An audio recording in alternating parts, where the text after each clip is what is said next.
Last spring, I decided I wanted a few more chickens as my Wyandotte hens are 4 years plus and they produced less eggs last year.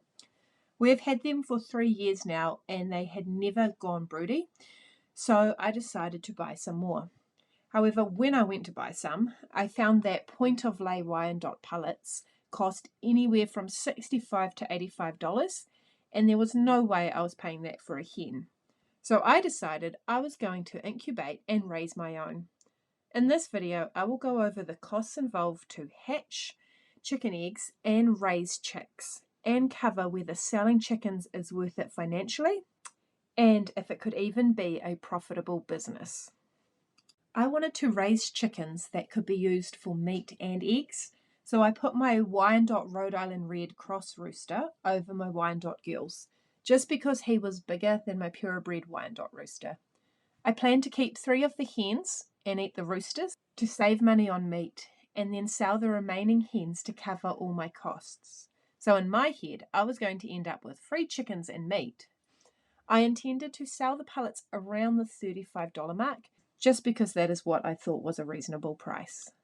I actually found that small egg incubators are reasonably cheap, and I picked up this 24 egg incubator for $137.93, including shipping off Trade Me. It lets you set the humidity and temperature, and it also triggers an alarm if these variables go outside of the range you set. The incubator also turns the eggs every 2 hours automatically. It's said that it holds 24 eggs, but I found it is really only suited to 12, as the eggs in the 2 trays on the end will push against the plastic cover if they are bigger than a size 6. My Wyandotte girls lay size 7, sometimes 8 eggs, so the cover did not want to sit on the incubator properly when the eggs would turn to the sides. However, I only had 3 Wyandotte hens, and you really want to incubate eggs that are between 4 to 7 days old. So the most eggs I could collect anyway over those 4 days was 12. And that was only if every hen laid every day, which at least one of them was not doing. I purchased a heater for $140.60, including shipping, along with a water trough and feeder for $15 from Chook Manor. The heater is a non-negotiable. If chicks get cold, they lose a lot of energy trying to stay warm, so they don't grow as fast, and they can die. If you use a hot water bottle, you have to change it every hour or so, and the chicks can also overheat. So you really need either a plate or a heat lamp. I could have used free containers for their food and water, but the chicks tend to knock these over, so having something like this was quite useful. I had 3 different enclosures for the chicks. In the first week, I kept them in a storage bin I picked up from Mitre 10 for $29, and I kept them inside. From weeks 2 to 5, they were in a playpen that was 1 metre in diameter, and that was $25 from Kmart. And then I kept this on the deck and changed their bedding every couple of days. Week 6 to 8, they went out into a dog run I brought off Treasure Box for $269 during the day, and then I put them back in the playpen under shelter at night. And then finally, when they were 8 weeks old, they were left in the dog run overnight as well. At 12 weeks old, they were let out during the day to free range, but we waited until they were bigger, as we have a lot of rats and stoats around, and we just didn't want them to get eaten. We did modify the run by adding a corrugated iron roof, and we put our old dog kennel in there for shelter. And we just used some tree branches to perch on, but all of this was free. We used a bag of lucerne chaff from Farm Source as bedding, which cost $42.99, but we could have used other materials we could have collected for free. I'm also not factoring in the electricity to run the incubator and brooder because I just don't know what this cost was, but there would have been a power cost to running the incubator and brooder for 4 months. So all in, the setup costs were $659.58, but depending on what you buy, this cost could be higher or lower. This is a one-off cost though. I ended up hatching 19 eggs over 4 incubations, At day 7, you shine a light through the bottom of the egg to see if there is an embryo in there. And I usually had 1 or 2 eggs that hadn't been fertilized of the 12, just because our girls do free range. Also, not every chick that develops hatches successfully, so I usually had between 1 to 4 eggs that didn't fully develop or hatch. I used a clutch of eggs I found in the grass for my last incubation. Not the best idea. There were at least 20 eggs and I had no idea how long they had been there, but decided to choose 12 and just give them a go. Unfortunately, only 4 were fertile, and of that 4, only 1 hatched. A second one started hatching and made a big hole in the egg and then died, so I'm not sure what happened there. But for my last set, I was left raising a single chick, which I'm really hoping turns out to be a hen. In terms of feed, the chicks need to start off on a crumble that has coccidiostat in it. This prevents coccidiosis, which causes them to stop eating and drinking, get bloody diarrhea, have weight loss, and often they will die. To feed 19 chicks, I needed 3 10-kilogram bags, which totaled $73.50. After 6 weeks, I started to gradually introduce pellet grower into the crumble. It contains the protein and nutrients to help the chicks grow better. They went through 3 of these 20-kilo bags, and this totaled $113.70. At 16 weeks, I had separated my pellets and I started to add layers pellets to the girls' feed. This has higher amounts of calcium, which they need to start laying. I only needed 1 bag as I sold the pellets at 18 weeks, and they were being fed food scraps and free ranging as well. So that came to $33.90. All in, my food costs were $221.10 for the 19 chicks.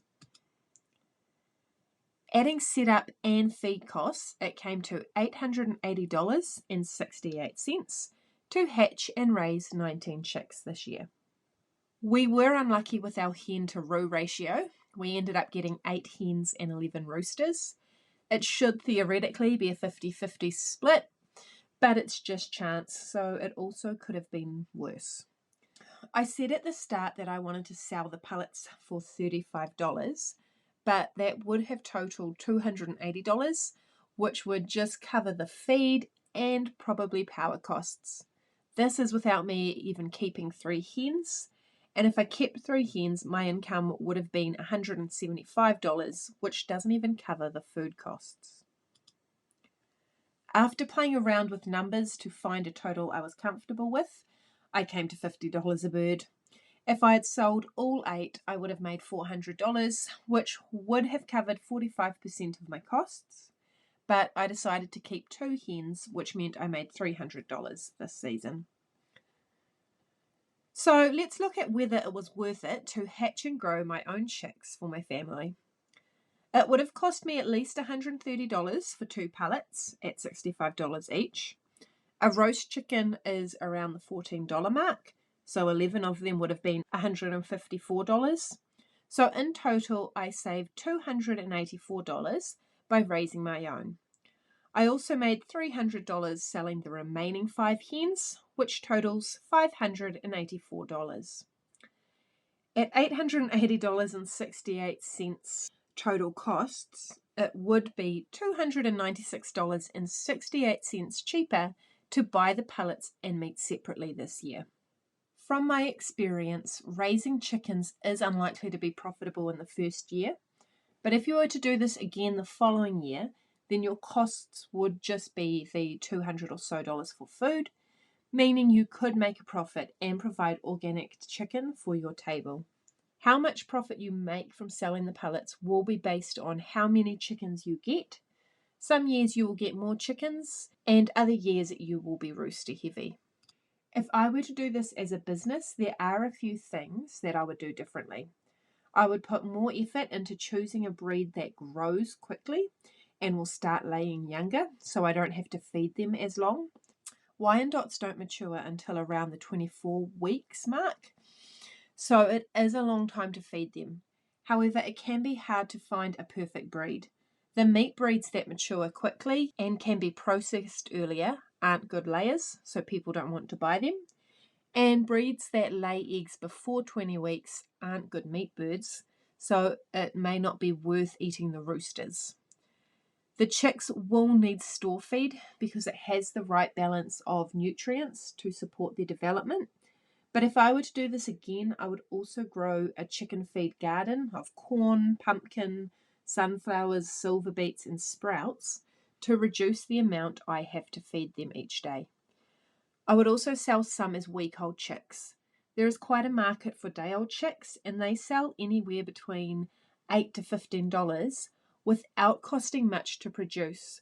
So they are a good way to offset some of the costs of feeding the chicks each year. Okay, so after raising 19 chicks, would I say it is worth it?